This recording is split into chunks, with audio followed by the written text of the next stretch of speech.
प्याज के दाम 100 रुपए प्रति केजी के ऊपर हो गए और इस सदन में हंगामा हुआ तो माननीय वित्त मंत्री जी ने कहा कि मैं प्याज नहीं खाती, तो मुझे उनके भाव से, प्याज की कीमतों से कुछ लेना देना नहीं है। ये मेरा विश्वास है सर कि माननीय वित्त मंत्री जी आटा, चावल, दाल, दूध, दही, पनीर तो अवश्य खाती होंगी, क्योंकि इन सब के भाव बढ़ गए।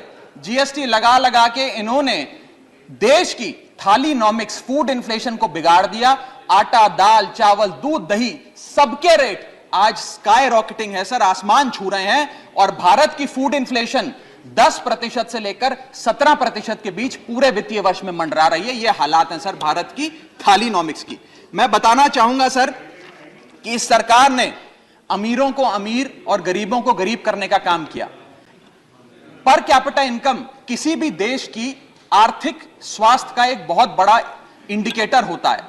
भारत की पर कैपिटा इनकम वित्तीय वर्ष 2021 में सर 9,160 रुपए से गिर गई, यानी कि हर व्यक्ति की औसतन कमाई 9,160 रुपए गिराने का काम किया। यानी कि आमदनी 98, खर्चा रुपया, यह सरकार ने करके हम सबको दिया है सर।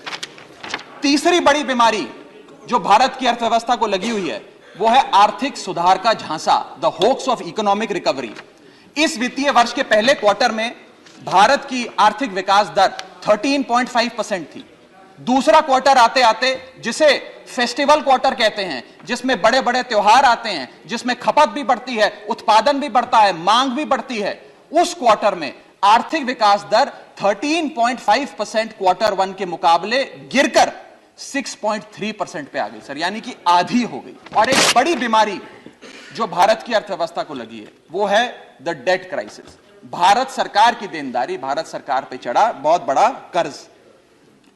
सर 1947 से लेकर 2014 तक, यानी कि इन 67 सालों में कई पार्टियों की सरकारें रहीं, केंद्र में कई पार्टियों ने शासन किया।